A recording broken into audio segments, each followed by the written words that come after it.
Hello everyone, welcome back to Bob the bulborb. And the last episode was kind of a rough one. I ate all those ridiculous foods and now my taste buds hate Piplup. But this time I decided to do something much more subtle. This time, I'm going to be rating my Switch games. I'm going to be ranking them, by the way. Worst to best, and I'm also putting them in different tiers. There's going to be C tier, B tier, A tier, and S tier. Watch till the end to see my favorite. Alright, let's begin. Number 17. At number 17, we have the worst of the worst, that being Just Dance 2020. It feels like they've just been rerunning Just Dance for the past, 10 years, and that's why it's just not fun anymore. And this time, you have to pay to play most of the songs. So that means you're probably going to be spending $100 if you want to access all of the songs. And I can't exactly say I've played it very much since I already own 4 other Just Dance games. Well, this one kind of sucked. Number 16. At number 16, we have Pokemon Let's Go Eevee. This also goes for Pokemon Let's Go Pikachu, but I don't own that game. Pokemon Let's Go Eevee was a decent Pokemon game overall, and it was the first Pokemon game I ever played, but, it's kinda, it's not at all the same as any other Pokemon game. And I feel like the early days of the Switch sorta just did that. They just completely derailed all of the franchises in so many ways. Pokemon, you could only use one Joy-Con, which is the worst controller of all time. Mario, his hat was sentient. And Zelda, there weren't dungeons and stuff like that. But this game, I think it changed that franchise the most. And plus, nowadays, there are 15 other Pokemon games you can get on the Switch. So this is kind of the least good of them. If you're gonna get a Pokemon game, probably just buy Scarlet and Violet when it comes out. Number 15. At number 15, we have Yoshi's Crafted World. It's a decent installment in the Yoshi series, but when you've played a bunch of other Yoshi games and stuff like that, it's basically just the same game with different textures and different levels. And that's kind of what makes the series kind of boring. Anyways, it's a decent game overall, but the main flaw is the fact that getting the different flowers is so tedious. I haven't even gotten close to getting all 350 of them or something. It's just so insane, and I really hate it. That is the major flaw with this game. If you're gonna get a Yoshi game, then probably just get Nintendo Switch Online so that you can play the original. That is my best advice. Number 14. At number 14, which wraps up the C rank, we have Legend of Zelda Link's Awakening. This game is a decent Zelda game overall. It has good dungeon design, and I have to say, I really love designing my own dungeons. I have made 15 of them. And, but the crucial flaw with it is just the fact that you have to cross the map so many times if you want to beat the game. Sometimes I had to Google a tutorial on the game, a walkthrough, so that way I could figure out where to go next. Especially after you beat the 7th dungeon. It's just, after that, you literally have no idea where to go. And also, there are other Zelda games on the Switch nowadays. Get one of those if you're getting a Zelda game. Number 13. At number 13, which is the start of the B rank, we have New Super Mario Bros. U Deluxe. This game literally feels like it's the exact same Wii U game. And the Wii U was highly unsuccessful, so that is not a good sign. Anyways, the only thing they added was you could play both Mario Bros. U and Luigi U.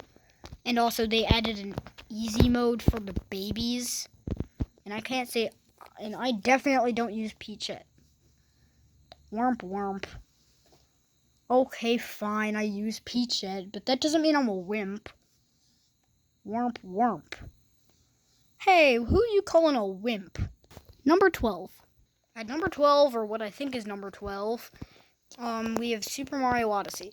It's a pretty good 3D Mario game, and I like the slightly open world aesthetic part of it, and I might be using that word wrong, I don't know. But I feel like, for a game this, like, recent, like, even though it's only like 2017 from there, so it's like 5 years old, it's very glitchy compared to like some of the older games. Like, seriously, it's so glitchy. Speedrunners can beat it with 3 captures. That's like hardly any. Come on, make it like so it's at least a bit harder to beat. Number 11. At number 11, we have Super Mario 3D All-Stars. Oh wait, that game's kind of far away. Anyways, this is the first game on the list that I actually hardly have any issues with. The only one is that the Super Mario 64 part of it is the Shindu version, which means no backwards long jump. And this is the only circumstance is where I actually want there to be glitches. So seriously, the backwards long jump is amazing. Come on, Nintendo, let us backwards long jump. Number 10. At number 10, we have Paper Mario, the Origami King. And this concludes the B tier. It's a pretty decent Paper Mario game overall. This game does have a couple criticisms. One, why does like every single Paper Mario game nowadays seem to have like some sort of jump scare in it? Like, I don't want to bring up the Super Paper Mario one on the Wii. That was terrifying in Chapter 2. This game, in Chapter 5, it has the Handaconda thing. That's really scary. Or, not that scary, but still. Paper Mario Color Splash didn't really have any. It was just, like, the folded guy. He was kind of scary. I've never played Sticker Star, so I'm not able to tell you one of those. And the first 2 games I also haven't played because I don't have expansion pack, so I can't play those. But anyways, this game's decent overall. If you don't have a Paper Mario game and you want one, get this one. Number 9. At number 9, we have Legend of Zelda Breath of the Wild. I mean, it's a decent game overall. I like the sandbox / open world part of it, but like Mario Odyssey, except for it's even worse this game, it's super glitchy. It's just like, one place you can do infinite jumps. In another place, you can put the final boss music in the overworld. In another place, you can skip an entire chunk of the game. You get my point? This game is super glitchy, and also it completely derails the entire Zelda series. First of all, it goes from like Link being the sleepy hero, and he like goes to stop an evil pig, to literally him stopping the darkness itself. And it's kind of creepy in some points. If you know the lore, it's even creepier. But other than that, it's a decent game overall. Nintendo, please patch out some of the glitches. Although I'm not saying you actually should, though, because I kind of like them. Just saying. Number 8. Oh yeah, I forgot to mention the last one. This is the start of the A rank. Anyways, at number 8, we have Super Mario 3D World plus Bowser's Fury. It's a pretty good game. It's like, Super Mario 3D World was an amazing 3D Mario game to play with like 4 people and stuff. Except for it was on the Wii U, which made it highly unsuccessful. But the Switch port is really good. It adds in online multiplayer so I can play with my friends even when they're like far away. And oh my god, Bowser's Fury. Don't even get me started on Bowser's Fury. It's amazing. It's like open world, except for like every 5 minutes, Fury Bowser comes out, shoots giant fire lasers, destroys everything. There's heavy metal music blasting in the background. It's amazing. Number 7. At number 7, we have Kirby and the Forgotten Land. It's an amazing Kirby game overall, and I love it. The copy abilities are great, especially Toy Hammer. That's really cute. And spoiler alert, I love the ending. Semi-truck mouth. The music. Look up Semi-truck mouth music. It is amazing. Best music I've ever heard in a Kirby game. By far. Except for Mask DD from Triple Deluxe might be better. May or may not. Anyways, amazing Kirby game overall. It's better than Star Allies, so with that game kind of messed up the series, but this game mended that mess up. And I'm really looking forward to Return to Dreamland Deluxe. You should probably pre-order that game too. Number 6. And now it's the start of the S tier. The rest of these games are amazing, and I hardly have any flaws with them. First up, we have Animal Crossing New Horizons. It's a very good game. I like most of the things about it. The only problem I have with it is that once you've done enough things in one day, since it's in real time, you basically have to wait until tomorrow before you can do anything else. That's my main flaw, but other than that, it's a great game. Number 5. At number 5, we have Metroid Dread. By far the scariest Metroid game to ever debut on a console. It's just really good. It's an amazing Metroid game. I love the abilities and stuff. The boss battles are epic. And the quick time moments are just amazing. Seriously, come on, get this game if you don't have it. I'm begging you. Number 4. At number 4, we have Pokemon Sword. It's by far the best Pokemon game I've ever played. And I love it. The Pokemon ideas that are new to this game are amazing. I like the new Reggies, except for Regieleki is stupid and I hate it. But the other ones are great, and I love them. If you don't have this Pokemon game, this should probably be the one you get. Although Scarlet and Violet is probably going to be better, so maybe you should get that.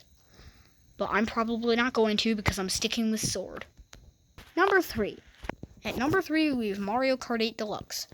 It's a very good game to play with your friends and family. It's, really fun. My only complaint is that, most people might not agree with me on this, but I actually liked unlocking the characters. It made me feel accomplished when I did it in Mario Kart Wii. Just this game, the only character you can unlock is Golden Mario, and in order to do that, you have to win in 200cc. Seriously, that's so hard. But anyways, I guess it's a decent game overall if you want to play multiplayer and stuff. So I guess this is a decent Mario Kart game. Just come on, Nintendo. Make Mario Kart 9. Number 2. At number 2, we have Pikmin 3 Deluxe. It's an amazing game. I love it. There are, hardly any flaws.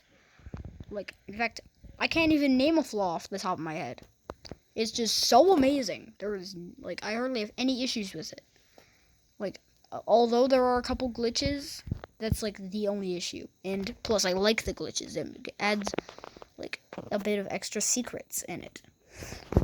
I'd say if this game is great, you should probably get it. Although you should probably also get Pikmin 4 because, oh my god, I'm getting that game no doubt. Now it's time for number 1.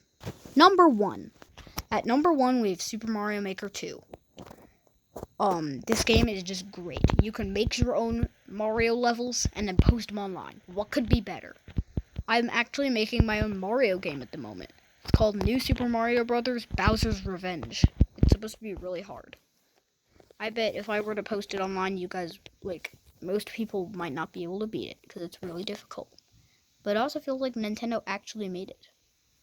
Anyways, I'm getting sidetracked. This game is great. The multiplayer versus, that's great. I play it with my friends all the time.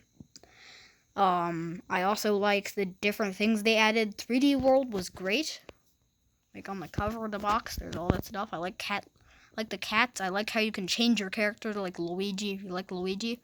I personally prefer Blue Toad. But anyways, it's an amazing game. You should get it, please. I'm begging you. And that concludes our list.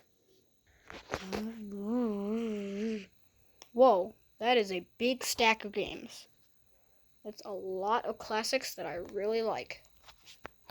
Soon, these will feel classic in a couple years. Oh no, the stack's getting a little wobbly. Oh no, it's tipping over. Oh no, it's falling on me! Ow!